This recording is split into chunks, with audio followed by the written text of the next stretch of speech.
Good morning, everybody. It's a Saturday morning. The car is all loaded, got my coffee all set aside, ready to go for a road trip to my daughter's. It's about 4 hours away, so I'm really excited to see her, the grandchildren, and maybe the son-in-law a little bit.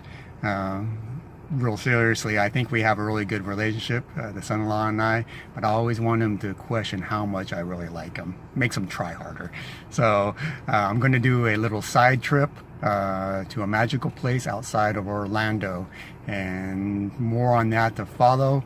It is Veterans Day weekend, so I want to give my gratitude and my thanks to all the veterans out there who have served. Greatly appreciated for all that you have done for us. More to follow.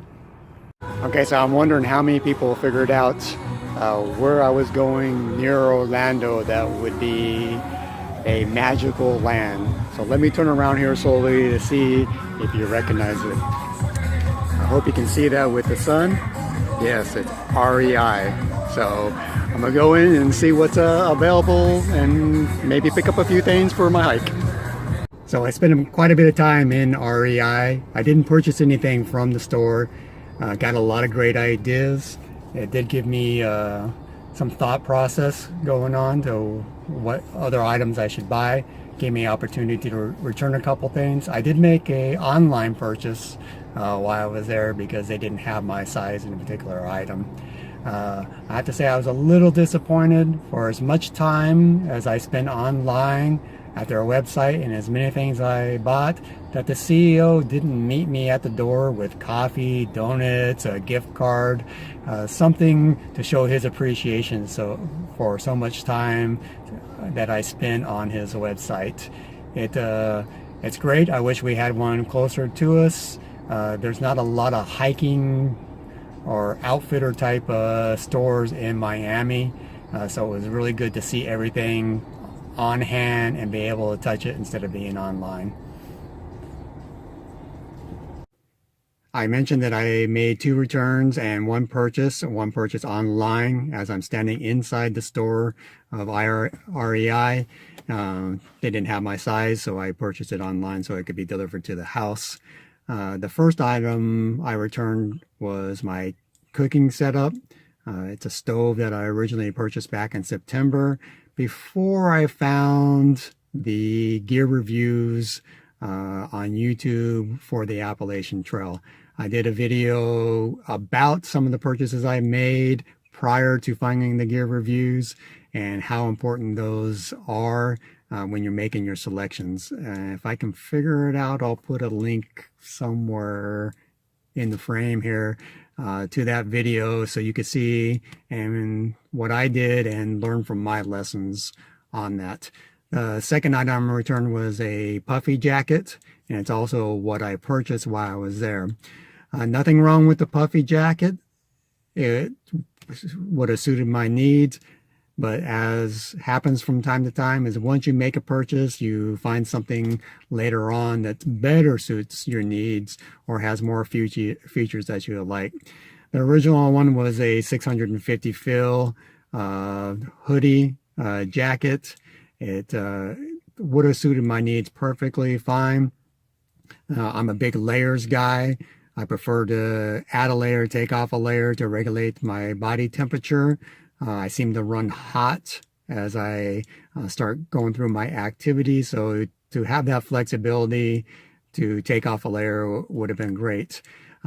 What I didn't like about that particular jacket though is the sleeves around the wrist, the hood, and around the waist. There was no drawstrings, elastic, or a means of tightening that up or to adjust those on that.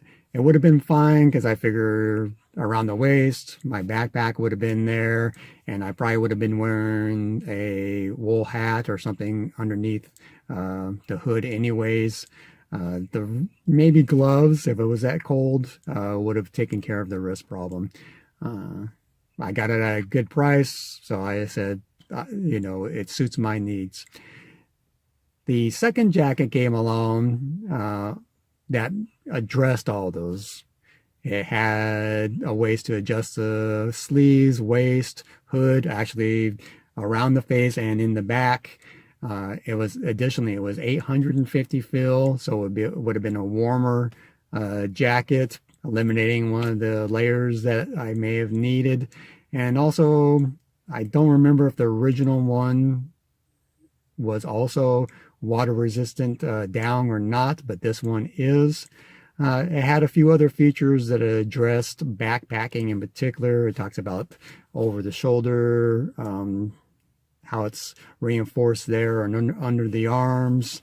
The pockets are accessible above the waist of backpack, and same thing with the chest pocket. It would be accessible through the straps. So I will use that one instead. I'm looking forward to receiving that. I do still have a few items that I need to purchase that I saw there. It gave me some ideas, and maybe you can help me with those. I'm looking at a titanium cook pot, probably 750 milliliters. But I'm debating whether or not to just get that or a bot. I want to do some cold soaking, but I'm trying to justify the difference in cost. It's about $60 difference just to have a bot to do some cold soaking, which I can probably do with a peanut butter jar. So money-wise, it's probably not that. If you have some ideas about that, if it really is worth the money difference, I like to hear that so I can make a better informed decision on that. The other items I'm not sure about is a liner for my sleeping bag. I like the idea of the Cool Max and Silk. How do I, balance those? And I'm leaving in February. Do I need something more insulated? Your perspective on that, especially those that have left earlier, if I need something more insulated during that time, or do I take something that's more reasonable throughout the whole hike on that? And is Silk worth the cost to do that? And is it also, my concern is, can I throw it in the laundry and be okay with that? If you have any ideas on that, please let me know. I appreciate it. And as I had said before, I'm going to sign off as a tribute to my father with this. Pack them up, move them out. Thank you.